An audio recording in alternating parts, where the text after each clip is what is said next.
연애 때 서로의 결혼 스타일 맞춰가기. 아직 미혼이신 분들은 미래에 어떤 결혼 생활을 꿈꾸시나요? 배우자와 매일 하루하루의 활력과 생동감, 그리고 친밀함 가운데 있는 일상을 머릿속에서 그려보진 않으셨나요? 특히 예수님을 믿는 청년들은 영적으로 풍요로운 결혼 생활을 하며 상대와 함께 가정을 일구어가는 기쁨 속에서 살아가길 원하실 것 같은데요. 일단 결혼을 하면 자신은 그 배우자와 천국 가는 그날까지 계속 함께 있어야 한다고 볼 수 있어요. 그 사이에 자녀를 낳고 키우는 시간도 있지만 그 아이들은 성인이 되면 모두 부모 곁을 떠나게 되죠. 그러면 결국 자신 옆에 있는 배우자와 남은 여생을 함께 보내야 해요. 그렇게 오랜 시간 함께하기 위해서는 그 부부를 이끌어줄 수 있는 무언가가 있어야 할 거예요. 그렇기에 결혼을 왜 하는 것인지 먼저 그 이유부터 정립한 후에 대상을 찾아야 한다고 연애학교 책의 저자는 전해요. 특히 크리스천 청년들은 결혼의 진정한 이유가 비전 때문이어야 한다고 하네요. 그런즉 너희는 먼저 하나님의 나라와 그의 의를 구하라. 그리하면 이 모든 것을 너희에게 더하시리라. 하나님의 비전을 중심으로 결합하면 결혼 생활이 만족스럽고 서로의 영혼을 세워줄 소지가 훨씬 커진다고 해요. 그리고 이 비전을 함께 이루어가기에 가장 좋은 사람을 배우자로 선택해야 하는 것이죠. 이렇게 결혼의 목적이 잘 맞는 공통된 인생관을 공유한 사람과 결혼하면 영적인 궁합이 잘 맞는다고 해요. 이 목적이 부부를 결속시켜주기에 충분하기 때문이에요. 여기에 다른 요인들까지 잘 맞게 된다면 부부 사이의 관계는 훨씬 더 즐거워지겠죠.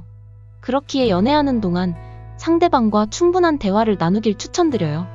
그리고 자신의 생활 방식과 잘 맞는지, 그래서 앞으로의 결혼 스타일을 잘 맞춰나갈 수 있을지 확인해 보는 것 또한 중요하다고 해요. 연애학교 저자는 이 과정을 확인할 수 있는 여러 요인들을 알려주는데요. 먼저 연인이 당신과 함께 지내기에 즐거운 사람인지 스스로에게 질문해 보세요. 나중에 로맨틱한 감정이 없어져도 그 사람과 같이 있으면 여전히 즐거울 것 같은지 생각해 볼 수 있어요. 연애 때 상대에게 푹 빠져있던 감정이 사라지고 나면 어떤 경우에는 함께 있는 시간 그 자체를 참고 견뎌야 하는 일이 생길 수 있어요. 그렇기 때문에 더욱 함께 추구하는 방식들이 있다면 즐거운 결혼 생활을 이어나갈 수 있을 거예요. 이를테면 여가에 대한 생각은 어떤지 확인해 볼 수 있겠죠. 그러한 공통된 활동 덕분에 세월이 갈수록 친밀함이 깊어질 거라고 책의 저자는 말하고 있어요. 또한 결혼 이후 생활 환경에 대해서도 미리 이야기를 나눠볼 수 있는데요. 부부 중에 하나님으로부터 해외로 부르심을 받은 사람이 있다면 이에 대해 꼭 결혼 전에 자신의 비전을 공유하여 함께 할 수 있는 사람인지 확인해 보아야 해요. 그 외에도 주말이나 휴가를 어떻게 보내고 싶은지, 또는 자녀가 태어나면 어디에서 살고 싶은지, 자녀 교육은 어떤 방향으로 하고 싶은지 등등 이렇게 세세하고 구체적인 부분까지 연애 때 서로 공유해보는 것이 좋아요. 이러한 세부적인 방식들에 대해 막연하게 생각하고 대충 넘겼다가 결혼 후 이 부분에 대해 마찰이 생기게 되면 평생 그 결과를 떠안고 살아야 한다고 해요. 당신의 결혼 생활에 주된 걸림돌이 되지 않도록 미리 서로가 생각하는 결혼 스타일에 대해 짚고 넘어가면 좋을 것 같아요. 미래의 결혼 생활을 예측해보니 배우자가 될 사람에 대해 더더욱 깊게 생각해보게 되죠. 도서 연애학교 저자는 동반자 같은 짝, 이를테면 소울메이트 같은 사람을 찾는 것이 좋다고 해요. 동반자 같은 짝이란 앞서 말한 하나님 나라를 먼저 구하라는 성경의 명령을 함께 실천할 수 있는 사람인데요. 참된 사랑의 정의는 요한복음 15장 13절에서 볼 수 있어요. 사람이 친구를 위하여 자기 목숨을 버리면 이보다 더 큰 사랑이 없나니. 이때의 사랑의 기초는 감정이 아니라 희생이라고 해요. 성경적 사랑의 기초는 우리에게 사랑을 명하신 그분의 자격에 있어요. 우리가 사랑함은 그가 먼저 우리를 사랑하셨습니다. 그리스도인의 삶은 이러한 사랑을 향한 여정이기에 서로 사랑 안에서 자라가고 그 사랑의 역량을 키워가며 온 힘을 다해 사랑하여 점점 더 사랑이 이끄는 사람이 되어가면서 이러한 사랑을 앞세우고 삶에서 실천하는 일에 부부가 함께 헌신한 동반자가 되는 것이죠. 이렇게 동반자 같은 짝은 날마다 희생적 사랑으로 그 여정을 함께 걸어가며 기꺼이 경건의 훈련에 임하게 됩니다. 그 견고한 기초 위에 평생의 동반 관계를 세워나가는 이것이 참된 사랑이며 영원히 지속하는 유일한 사랑이라고 해요. 이런 과정을 살펴볼 때 연애학교 저자는 하나님이 결혼을 설계하신 목적 중 일부는 우리를 거룩하게 하시기 위함이라고 책에 기록하고 있어요. 부부가 함께 그 거룩의 여정에 동참하게 되니까요. 이렇게 삶의 동반자와 결혼을 하게 되면 그 이후의 관계는 당신이 만들어가는 것이라고 해요. 하나님을 영화롭게 하는 견고하고 친밀한 결혼 생활은 말로 하는 대화, 전심을 다하는 기도, 사랑과 섬김의 행위, 헌신의 표현을 통해 한 땀 한 땀 엮어 나가는 것이에요. 그것을 만들려면 오랜 세월이 걸리는 것이죠.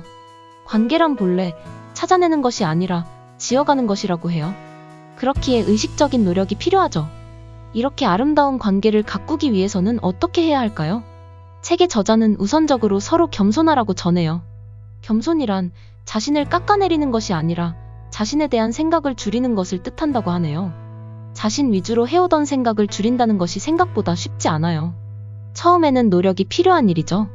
이 과정에서 자신이 날마다 부족하기에 고칠 점이 많다는 것을 깨닫고 그러한 죄를 계속 자각하고 있는 사람이 바로 겸손한 사람이라고 해요. 이러한 사람은 자신의 삶에 언제나 약점이 있음을 받아들이기 때문에 오직 성경이 말하는 은혜에만 소망을 두게 된다고 해요.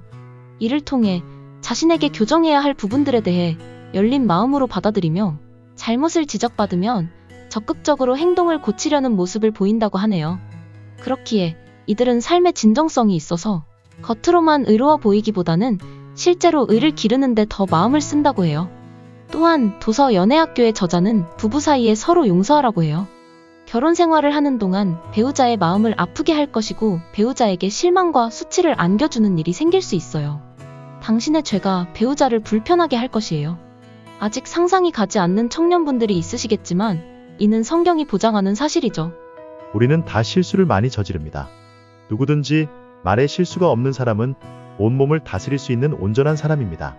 그래서 부부 사이에는 용서하는 마음이 절대적으로 필요하다고 해요. 함께 생활하고 함께 자녀를 기르다 보면 더 많은 죄가 더 잘 드러나게 되기 때문이에요. 상대는 아직 공사 중이며 늘 은혜가 필요한 사람이므로 죄는 당연히 용서해야 하는 부분임을 기억하셔야 해요. 아직 미혼이신 분들은 배우자 상대를 생각할 때 상대의 성품에 이러한 마음이 있는지 잘 살펴보시면 좋을 것 같아요. 도서 연애학교를 읽어보면 더욱 상세하게 관계를 가꾸는 법에 대해 배울 수 있어요. 이렇게 하나님께서는 결혼을 통해 자아에 대해 죽는 법을 배우게 하고 겸손, 섬김, 이해심, 이타심이 자라게 되면서 우리의 성품이 그리스도를 닮아가게 한다고 해요. 그렇기에 결혼은 대상이 초점이 아니라 그 이유가 중요하다는 것을 기억하시면 좋을 것 같아요. 우리 그리스도인들에게 인생의 궁극적인 목표는 하나님을 영화롭게 하는 것이에요. 그렇기에 결혼에 있어서 하나님의 영광을 가장 잘 추구하는 길은 배우자를 지혜롭게 선택하여 그분을 높이는 가정을 세우는 것임을 책에서 전하고 있어요. 모든 그리스도인의 첫 번째 소명은 자기 인생을 향한 하나님의 뜻을 이루고 점점 의로워지는 것이에요. 이러한 영적 우선순위가 제대로 되어 있다면 결혼의 여정 가운데 힘들고 상처받고 고난을 겪는 이러한 상황들이 오히려 그 부부를 주님의 성품을 담는 길로 인도하게 될 거예요. 그리고 무엇보다 이 결혼의 여정 가운데 하나님께서 함께 동행해 주실 거예요. 영적으로 풍요롭고 기쁨과 감사가 가득한 결혼을 맞이하시길 마음 다해 응원해요.